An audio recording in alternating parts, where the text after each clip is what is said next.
น้องกับโบมียังเนาะมันเป็นงานอดิเรกของทางบ่าวพรเนาะพี่น้องเลยกะแม่นเรียกยามแรงมากกะโบมียังหลายพี่น้องมีตั้งแต่ว่ามาเลาะเก็บเอาน้ำเฟ้อไปเจือหมูเนาะพี่น้องเป็นงานอดิเรกงานประจำเนาะพี่น้องเนาะแบบนี้แหละเนาะพี่น้องซาเล้งคันหนึ่ง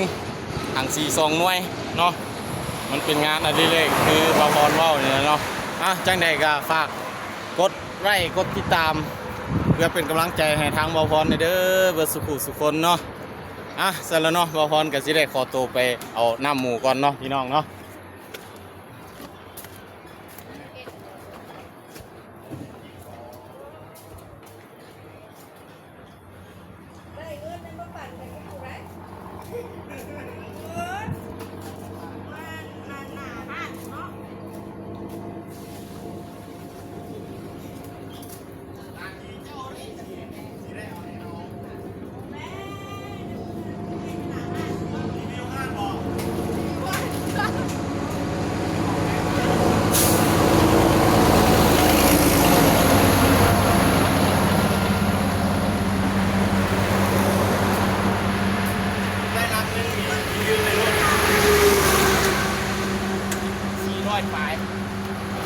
ยอดเกินสารเนาะพ่อแม่พี่น้องเนี่ยเนาะงานอดิเรกของทางบ่าวพรเนาะกับโบมีอย่างไรพี่น้องเลยมีแต่ว่ามาลอกเก็บเอาน้ำเฟ้อไปเกลือหมูพี่น้องเนี่ยเนาะเป็นงานอดิเรกแต่ละมือทุกมือเนาะบ่าวพรก็ได้ออกมาเลาะเอาน้ำเฟ้อแล้วว่าไปให้หมูอยู่พุ่นละเนาะอยู่บ้านอุดมไซพุ่นหมูเจ๊ใหญ่เพิ่นพี่น้องเลยเสร็จแล้วเนาะพี่น้องไปเอาอีกหั่นหนึ่งพี่น้อง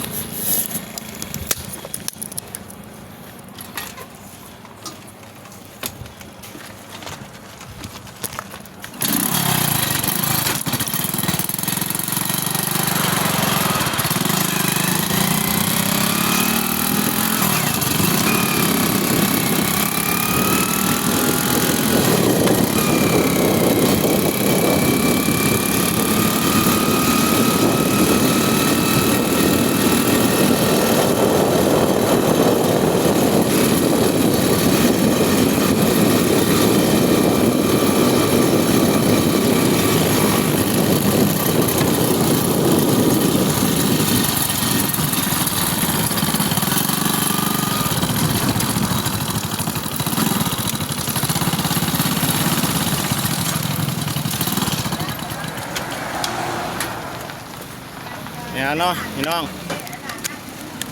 บ่าวพรอยู่บ้านก็มีแต่แบบนี้แหละเนาะ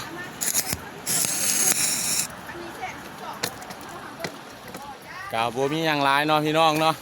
กะมีตั้งแต่ว่าเลาะเอาน้ำเฟ้อให้หมูยามแรงมาเรียกแต่ละมือเนาะได้เฮ็ดทุกมือพี่น้องเลยกะแบบนี้เนาะจังใดกะก็ติดตามบ่าวพรเด้อเบิดสุขคนเนาะ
วนี้แหละเนาะพ่อแม่พี่น้องเลาะเอาน้ำเฟ้อแบบนี้แหละแต่ละมือทางเบาพรก็ได้มาเลาะน้ำเฟ้อพี่น้องเลยเอาไปส่งอยู่พุ่นแหละจากนั้นไอ้ครับประมาณ2-3 ลักนี่แหละเนาะพี่น้องเนาะแล้วเนาะพี่น้องงานอดิเรกเอาน้ำเฟ้อพี่น้องเฮ็ดทุกงานพร้อมยังจะมาได้เงินสารนอเบาพรก็สิได้จบคลิปแต่เท่านี้เนาะเพราะว่า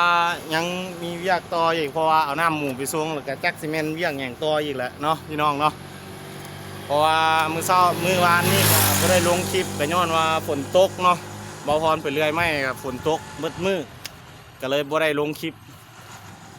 มาเมื่อนี้ก็เลยมาลงคลิปให้พ่อแม่ FC ได้เมื่อสุขคนได้เบิ่งกันเนาะเสร็จแล้วเนาะเบาพรก็สิได้จบคลิปแต่เท่านี้เนาะพ่อแม่พี่น้องเนาะ เนี่ยเนาะทางเลขที่13บ้านเบาพรเนาะคาดว่ากายไปกายมากะเวเยี่ยมเวียยามได้เนาะอยู่ทางหลังห้องหมอเมืองท้าวพระบาทเนาะห้องหมออยู่ทางนี้เนาะพี่น้องเนาะ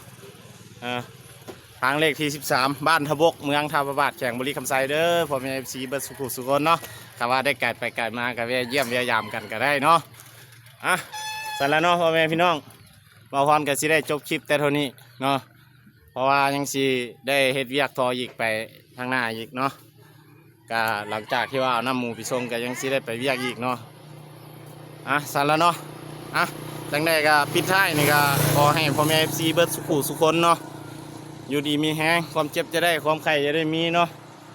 เมื่อสุขคนเด้อพ่อแม่ FC จะสบายดี